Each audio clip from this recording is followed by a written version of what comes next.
Hello. I'm Kostia, a postdoc in University of Bologna. And I'll talk about the work I did with Renaud Villemain and Benoît Valéron during my PhD here in Paris-Saclay, so on geometry of integration for ZX diagram. So ZX diagram is a language for quantum computing, but I don't assume any knowledge whatsoever of quantum computing. So we'll go through a very short introduction of what it is. So in quantum computing, we represent classical data. So the classical byte 0 and 1 has some vectors that we call cat0 and cat1 that you can see on screen. And the big difference between classical computation and quantum computation is that you can have what we call quantum bits. A qubit is a linear combination of the classical bytes. So here you have alpha 0 plus beta 1, where alpha and beta are some complex number. And if you want to, so you have those kind of data, and if you want to build a larger system from those data, you need to do the tensor product of those vectors. So for instance, when we write cat01, it means that it is cat0 tensor cat1. And finally, what you have, the kind of operations that you can do in quantum computing are linear maps. And more specifically, it's unitary operation in general, but in a broader sense, you can just consider linear maps. So a few examples. So you have the Hadamard gate, which is like a very standard gate in quantum computing, which is shown as a matrix. And what it does, it sends the state 0 to 0 plus 1 over square root of 2. And it sends the state 1 to the state 0 minus 1 over square root of 2. And this is a unitary operation. So it means that if you apply twice the Hadamard gate, what you get is just the identity.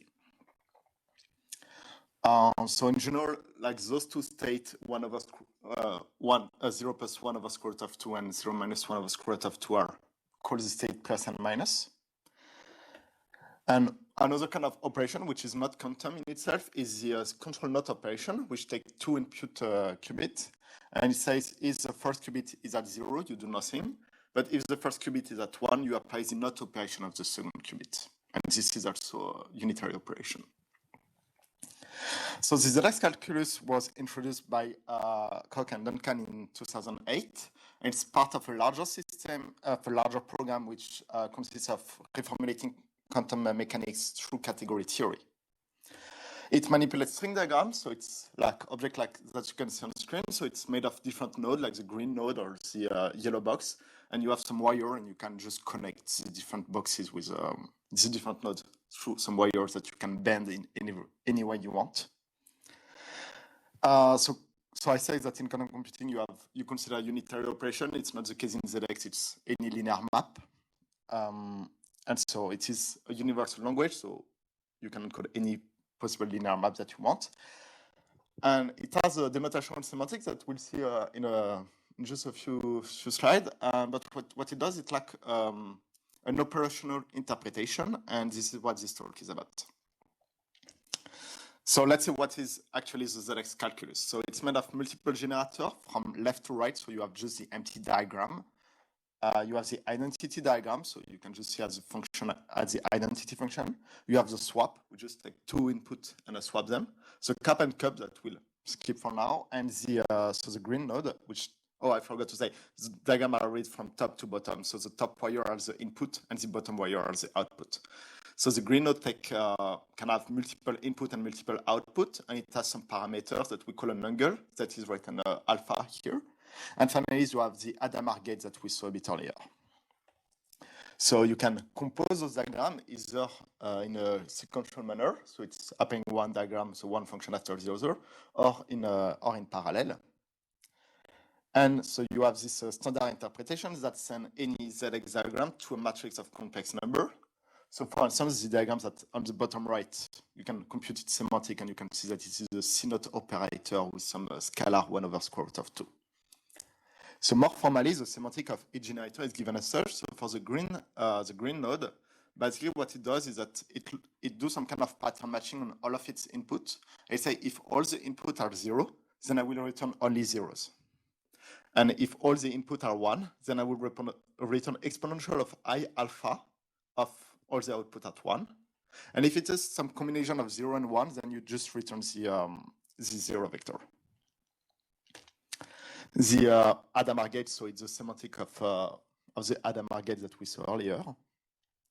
For the wires, so as I said, we have the identity wires that it's just the identity function, and the same for the swap.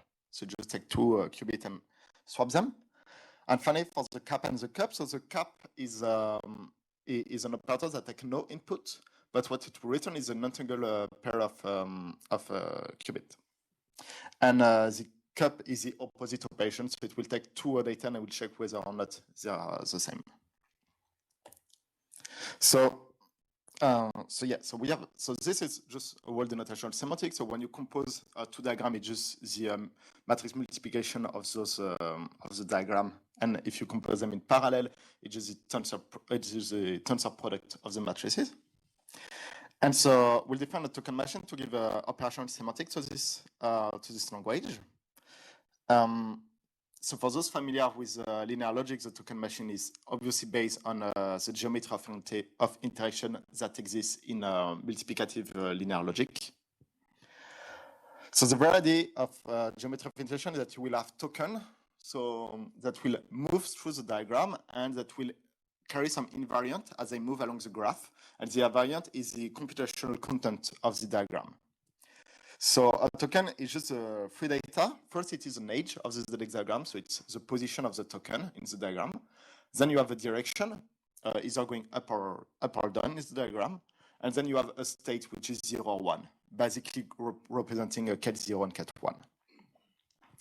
Since we're on quantum computing and you can have a superposition of data, you can consider superposition of both the state of the token, but also the superposition of the position of the token inside a diagram. And so what we'll call a token state is a sum of product of a token with some complex coefficient in front of them. So in order to make this simple, we'll draw it graphically.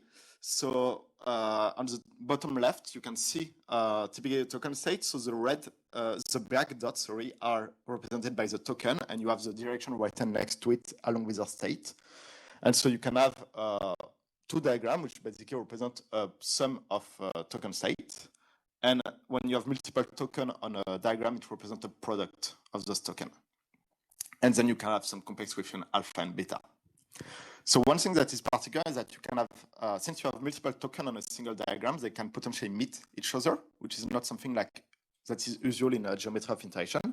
And so we'll define just an operation that says that if a product between those between two tokens t and t prime, and which is equal to 1 if t and t1 and t prime are the same, otherwise it is equal to 0.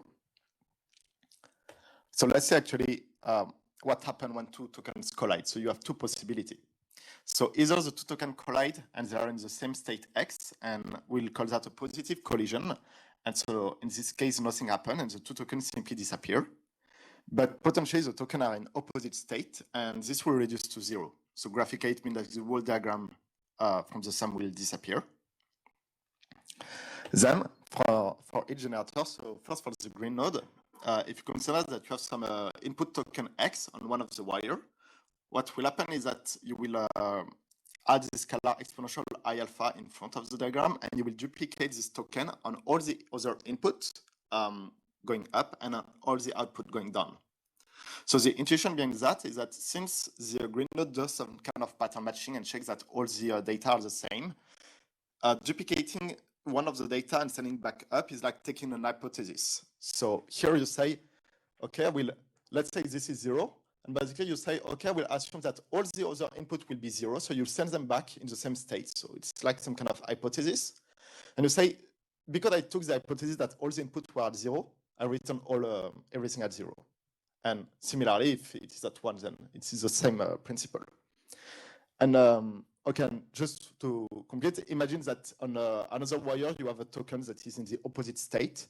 Then they will collide and reduce to 0, which is empty, which basically matches the notion of this empty vector.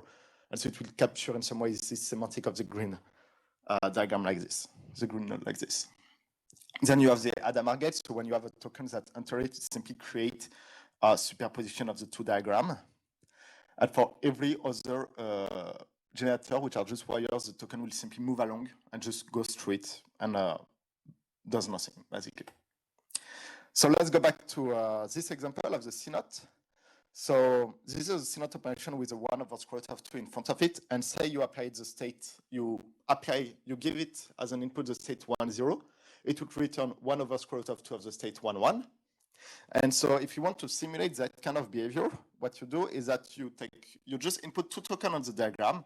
The first one in the state 1 and the second one in the state 0. And then you can start rewriting with the rules that we saw. So first, let's rewrite the token on the left. You see that it goes through green nodes. So what happens is that it will just duplicate itself on the two output. Okay. So I hope it's visible, but I will write in white the tokens that we will rewrite next, so that it's clear. So the token on the upper right now will be rewritten, and you see that it goes through an Hadamard gate. So what will happen is that you will create a superposition of the diagram, and so the tokens are duplicated. So you end up in this state with this scalar 1 over square root of 2 in front of it. So then you can again pass 2 tokens through the green node, so they will just duplicate themselves. So on the left diagram and on the right diagram.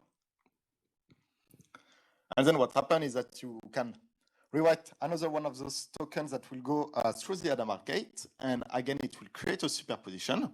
So we end up in this step, which starts to be kind of complicated. So something that we can do at any step in the rewriting system that I didn't mention is that you can simplify the scalar, and you can like distribute and simplify everything if needed. So this is what we'll do. So we'll rewrite another token that will go through the Hadamard. It will create another scalar, and then we'll just simplify everything so that it's not too ugly. So when you do that, you end up in this state. And what happens is that for each diagram, you have a collision. So if you go through all of them, so in the first one, the 2 tokens are in the state 0. So the token will simply disappear, and the diagram stays as it is. But for the second and third diagram, you can notice that the tokens are in opposite state. So the whole diagram will disappear. So the same for the third diagram. And for the fourth diagram, the 2 tokens are in the same state, so nothing happens, right?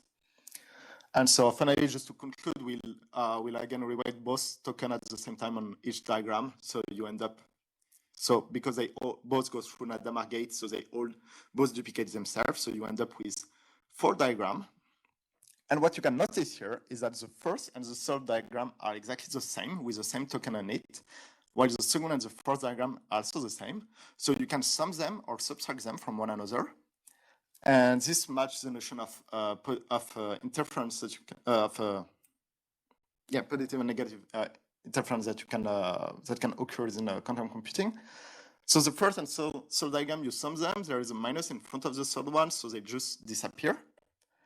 Oh, sorry. And the second and fourth diagrams are the same.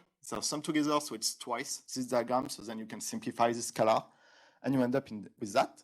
And you can notice that this basically matches the output of, if you did the matrix computation, so you have 1 over square root of 2 of 2 tokens on the output, which are both on the state 1, 1, which basically match this state that you had here. So the rewriting system is defined as just applying one of the diffusion rules, so having a token that goes through a node, and then you apply all the possible collision rules that occurs until you have no collision rule that can apply.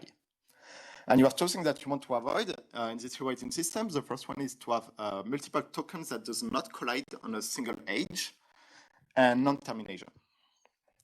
So in order to avoid that, we'll have just 2 invariants. The first one is well-formalized that will avoid having tokens that goes in the same direction in the path on a diagram, and that will never collide. And a cycle balancedness that will basically avoid having token left alone in a cycle and avoid non-termination. So we just need a simple notion of polarity in a path. So you take an oriented path in your diagram, and what you do is that you look at the multiple tokens on this path, and you say, okay, are they going or not in the same direction as the oriented path? If they are going in the same direction, then their polarity is +1. If the direction of the token goes against the path, its polarity is -1. And if a token is not on the path, then the polarity is just 0, right? And when you have multiple tokens, you just take the sum of all the polarity, and so you just sum them. So when on this token, it follows the path view, so its polarity is 1. This one, it goes against the path, so the polarity is -1. So if you sum them, it is 0. And so this leads to this notion of well-formed token state. So if you have a diagram and some token on it, you say that it is well-formed for every path in this diagram. The polarity of the token in the path is between -1 and 1. So what it means intuitively is that if you have multiple tokens, they will all collide until you have at most one token left going in either direction. And you can show that it is well preserved under the rewriting, and that if you are in a token state that is well formed, you will avoid every bad, you will never reach a bad configuration in which you have multiple tokens on the output wire that does not collide. And the cycle balance net is basically the same thing, except of taking all the paths, you take all the cycle, and you ask that the polarity is 0. So again, if you have multiple tokens on the cycle, they will all collide until there is no more tokens. That is what this means. And you can show that if you are well-formed and cycle balanced, then your rewriting will always terminate. And also, if you're well-formed and cycle balanced, you have local confluence. And so those two basically tells you that the whole rewriting system is confluent. And so this is basically to the main theorem, which states that, say you have some ZX diagram D, and you compute the semantics of the matrix of this diagram, which can always be written at this form. So you have a sum of some, you have some scalar, and then you have basically some state. And what you do is that you will exhibit a single wire from your diagram. So it can be any wire whatsoever. You just take one, and you will create this token state. So you do a sum of having two tokens on this wire going in opposite directions that won't collide in the state 0, and the two tokens going in opposite direction is the state 1. And basically what you can show is that this term T will rewrite to this sum of diagram in which you have some scalar in front of it, some scalar lambda q. So as you can guess, all of those scalar match the one from the semantic. And what you can show is that in this sum, the state of the token on the input wire that goes up are exactly the same state as this vector. And similarly, the token going down are in the same state as the one from this vector. Right. So what it says basically is that you can recover the semantic of the ZX calculus in this manner. And so we have this rewriting system with a characterization of in which state do you start in order to capture this whole semantic of your diagram. So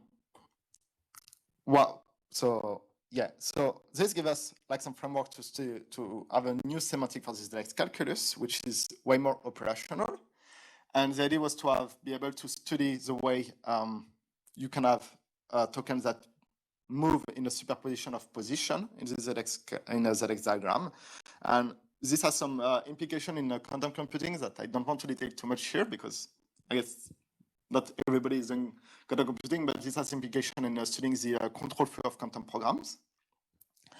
And we show that it can be extended to multiple variations of ZX calculus, such as the mixed process in particular. So it is basic quantum computing with measurement. But also this method and those variants that I presented is general enough to work for any kind of tensor network. So you can just take the same rewriting system and the same invariant. And what you will need to change, depending on the tensor network, is the state that the token carry. And this should work for any tensor network. Thank you.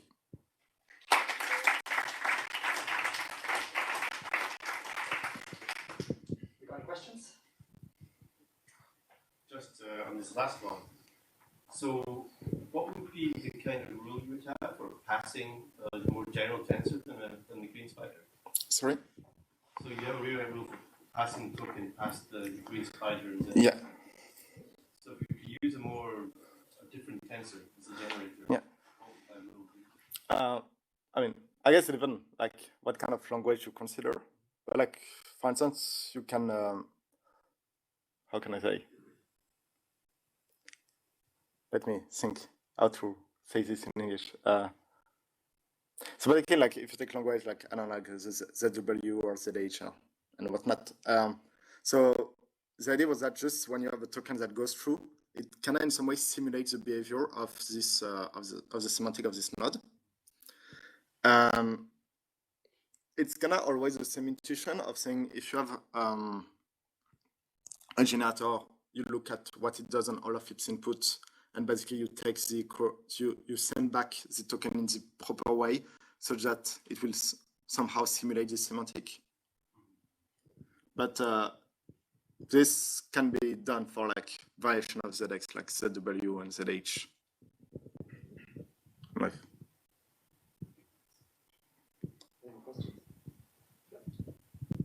Can you just explain what is geometry of interaction and how does it show up here? Okay, so the geometry of interaction is okay, multiple way to say it. Okay, let's say it's a okay, how do you say it? It's a way of studying the computational behavior of proof net in linear logic.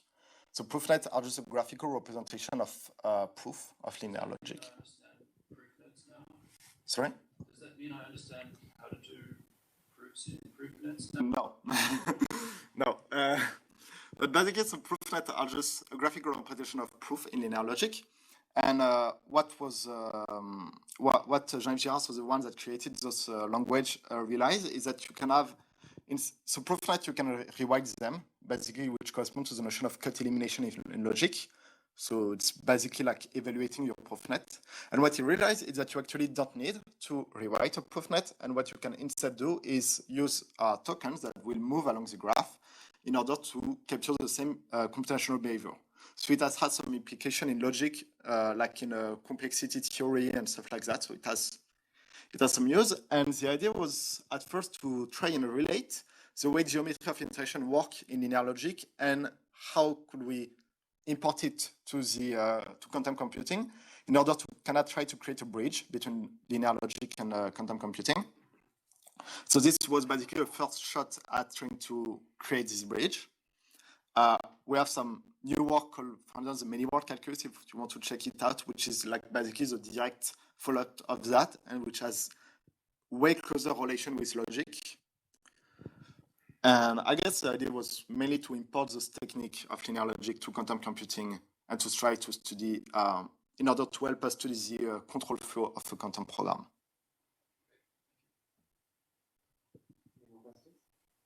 Yeah. I guess in the general case, doing this kind of token simulation will be exponentially expensive. But do you know which part makes it lower? Yes. So when you enter Adamar gate, the number of tokens will explode. But so I will say two things. Like one is not very formal, but when you compute the semantic of a diagram, the matrix is exponential in size anyway. But what can happen if you take just let's say you just have some green node, the matrix will have a lot of zeros everywhere, right? In our case, the token state that you have at the end can be smaller in some case because you, basically you like, okay, how can I say that? You avoid this, like basically writing all the zeros in the matrix. So you can have like smaller token state at the end that basically represents the final computation, which are smaller in size than basically having the whole matrix. And also, and another thing that if you want to avoid this exponential burn-off of token in many ways, what we have is the sum over pass semantic. So this is the SOP that I wrote here, which basically you sum over, like you have some symbolic sum over some variable, and this will basically hide the exponential burn-off in the number of tokens through the symbolic sum. And so you have, like, you avoid all this exponential burn-up. So that's another way to do it. Okay, it's time for speaker again.